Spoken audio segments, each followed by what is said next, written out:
Power, responsibility, and putting your best foot forward. Horne-Ellstrom here. Welcome to day 1947 of What's You Up To Now, documenting the journey. Originally, as I transitioned from the brick and mortar corporate world of business, decades, lots of decades, in both into the online world of business. In 2017, following my divorce and divestiture of all our joint assets, I decided I wanted to still do something, but I wanted to do something that I'd always been curious about and I'd never had or never given myself permission. I had the chance to jump in before, but I never gave myself permission to. Life was busy. I was running through my life like so many of us do, trying to put our best foot forward in a lot of different arenas.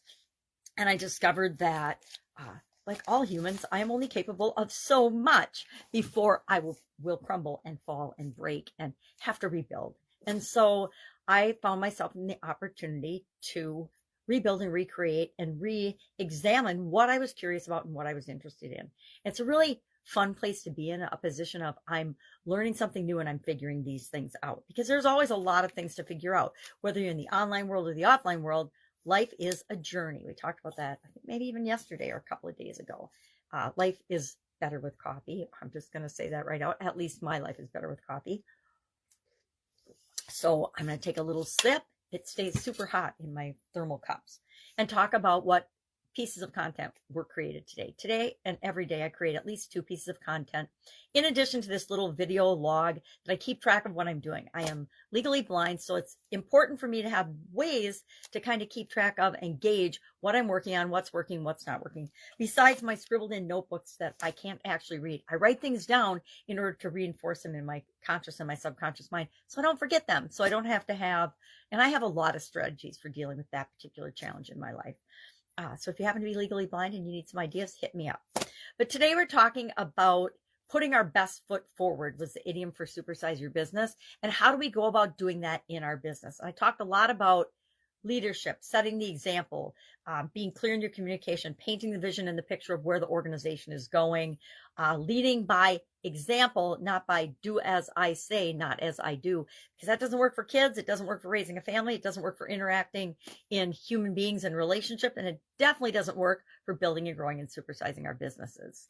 I've pretty much always been a stick to my commitments, under promise, over deliver, do what I say I'm going to do. And again, I have strategies for making sure that I do what I say I'm going to do. I used to walk around in corporate America with a little notebook, a little bit bigger than this one, I guess, but I always carried a notebook around with me and a pen.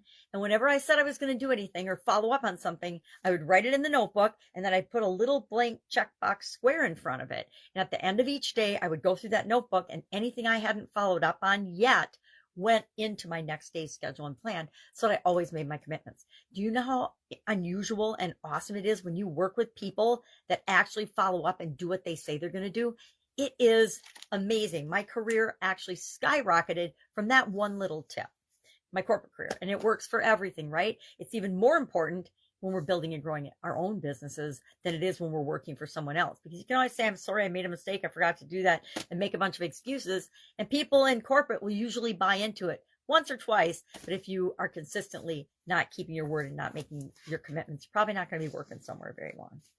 Our topic for today and this month in this year's annual challenge, the Get Your Goals annual challenge, we're doing one thing every day to create and get what we want.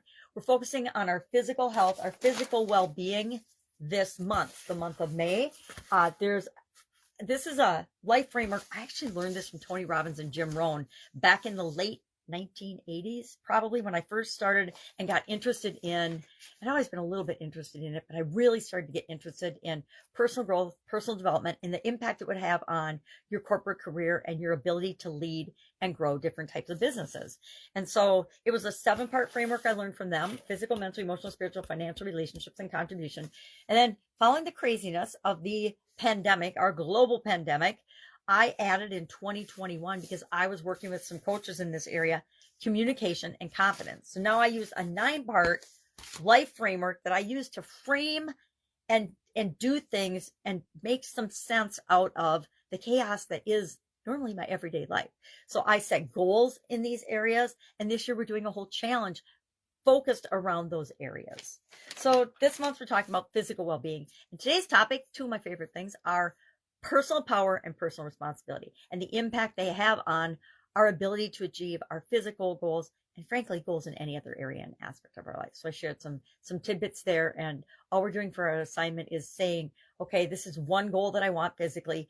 Here's thinking with respect to personal power and personal responsibility, how I'm going to go about getting that.